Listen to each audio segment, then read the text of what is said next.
રાજ્યના નાયબ મુખ્યમંત્રી હર્ષ સંઘવી સુરતની મુલાકાતે છે। નાયબ મુખ્યમંત્રીએ પર્વત પાટિયા વિસ્તારની મુલાકાત લીધી છે।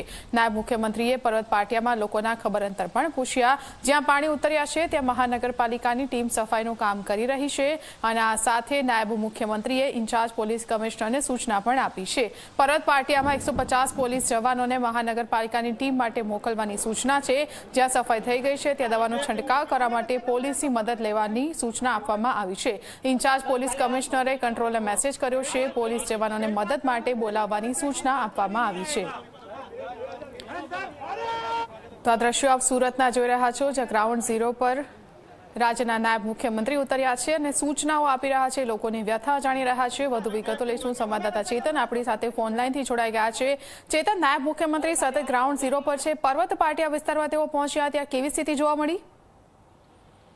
જી બિલકુલથી, ખાસ કરીને જે રીતે મુખ્યમંત્રી સાથે સંકલન બેઠકનું આયોજન હાથ ધરાયું હતું, ત્યારબાદ નાયબ મુખ્યમંત્રી ખુદ જે સૌથી વધુ જે અસરગ્રસ્ત જે વિસ્તાર છે ત્યાં પહોંચ્યા હતા। ખાસ કરીને સુરતના પર્વત પાટિયા વિસ્તારમાં આવેલા જે ગીતાનગર છે તેની પણ મુલાકાત લેવામાં આવી હતી। જે દુકાનદારોને સૌથી વધુ નુકસાન ગયું છે તેમની મુલાકાત કરવામાં આવી હતી। પાણી ક્યાં સુધી પહોંચ્યું અને કેટલું નુકસાન થયું છે તેનો તાગ મેળવ્યો હતો। સાથોસાથ જે સ્થાનિક ધારાસભ્ય છે સંગીતાબેન પાટીલે સમગ્ર જે વિગત છે તે વિગતથી તેમને માહિતગાર કરવામાં આવ્યા હતા।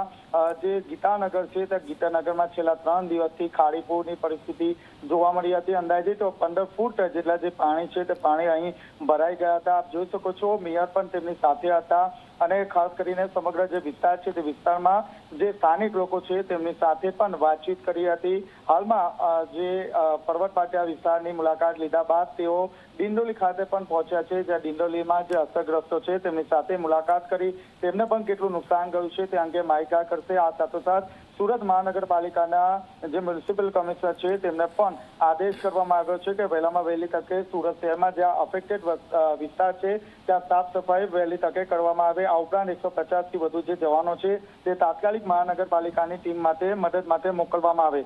જે દવાનો જે જથ્થો છે તે ફરિયાદ જે છે તે સ્થાનિક જે વિસ્તાર છે તેમાં આપવામાં આવે। જી ચેતન, જોડાયેલા રહેજો, આપની પાસેથી સતત અપડેટ લેતા રહીશું। તો નાયબ મુખ્યમંત્રી હર્ષ સંઘવી સુરતમાં છે, વિસ્તારોની સમીક્ષા કરી રહ્યા છે, નિરીક્ષણ કરી રહ્યા છે અને જરૂરી સૂચનાઓ પણ તંત્રને આપી રહ્યા છે। લોકોની હાલાકી ઓછી થાય અને તેમને વધુ ઝડપથી મદદ પહોંચે તે માટે પણ પ્રયાસો હાથ ધરવામાં આવી રહ્યા છે।